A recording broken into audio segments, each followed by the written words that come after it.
ચલો સૌથી પહેલું ફોર્મ્યુલા હતું ટુડે અને એક હતું નાવ, બરાબર. તો એની અંદર અહીંયા ઇઝ ઇક્વલ ટુ કરીને ટુડે લખવાનું એટલે ઓટોમેટિક ફોર્મ્યુલા આવી જશે. પછી ટેપ કરી દેવાનું. ટેપ કર્યા પછી ખાલી આપણે કૌંસને પૂરો કરીશું.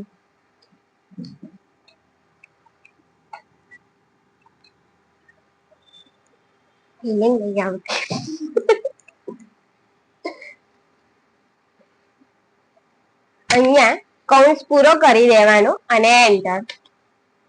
પછી નાવ, તો ઇઝ ઇક્વલ ટુ કરીને નાવ ટેપ ફરીથી કૌંસ પૂરો ને એન્ટર.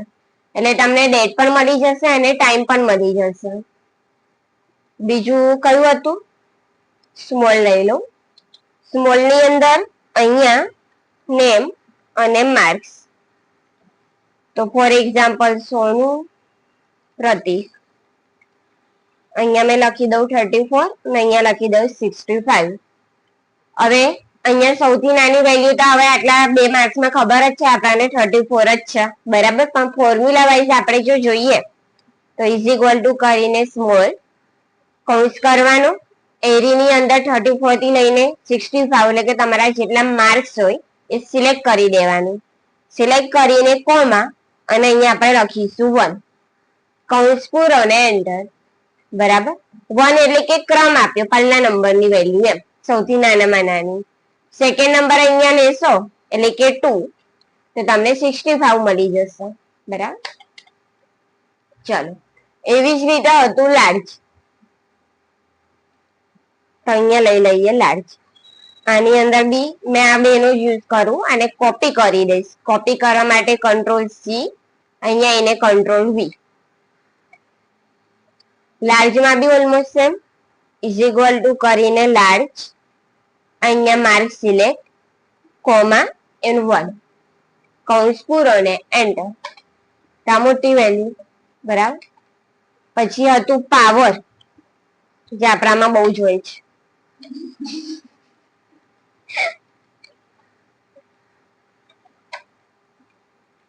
આપણા પપ્પા બોલે ને ઘરમાં આનામાં તો બહુ પાવર છે, તો કશું કહેવાય ના.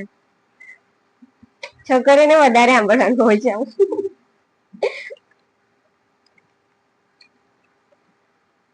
છોકરાઓમાં પાવર હોય તો પડે. પણ અમુક ઘરોમાં એવું હોય છે, હા, છોકરાઓ બિચારા નાનું કઈ બી કરે ને તો એ લોકોને પડે દબા દબા. આપણાને પડે નહીં, આપણાને ખાલી બોલશે, સંભળાવશે.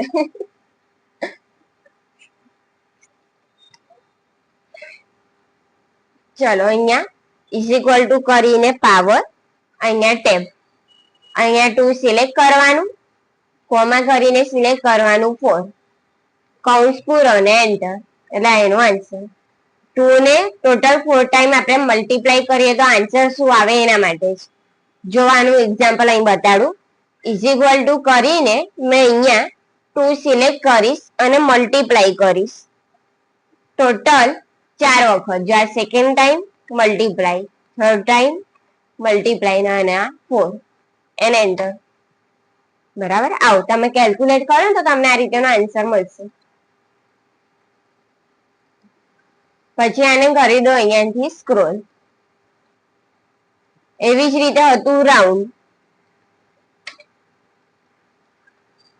તો રાઉન્ડમાં મેં તમને કીધું હતું પોઈન્ટ વાળી વેલ્યુ.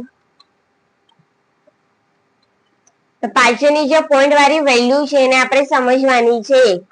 એક એડ થશે તો 3 થઈ જશે, અહીંયા એક એડ થશે તો 8 થઈ જશે, અહીંયા એક એડ થશે તો 3 ના 3 રહેશે. કેમ ખબર છે? યાદ છે કેમ એવું રહેશે? આની અંદર એક એડ કમ થશે ને આમાં કમ નહીં થાય.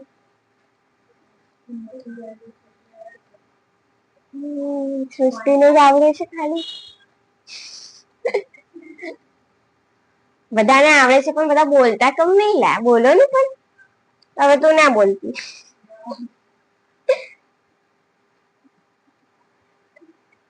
ઇઝ ઇક્વલ ટુ કરીને અહીંયા રાઉન્ડ, અહીંયા વેલ્યુ સિલેક્ટ કરવાની 2.6. 5 કરતા મોટી વેલ્યુ હોય તો આપણે 1 સમજવાની અને 5 કરતા નાની હોય તો 0 જ વેલ્યુ રહેશે, કાઉન્ટિંગ નહીં થાય એનું, બરાબર. અહીંયા કોમા કરીને 0, કૌંસ પૂરો ને એન્ટર, અને પછી સ્ક્રોલ. બરાબર, છેલ્લે કોઈ બોલતું નથી એટલે સૃષ્ટિને એવું થાય છે કે લાય હું જ બોલું. હે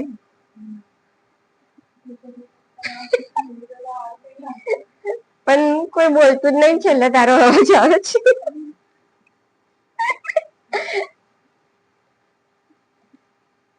કોઈ બોલે ના તો બોલી જ દેજો ને. ચલો બીજું કયું હતું? એબીએસ. આના મને ફૂલ ફોર્મ મોકલવાના છે, મને કોઈ યાદ કરાવજો જરી, ભૂલી જાઉં છું.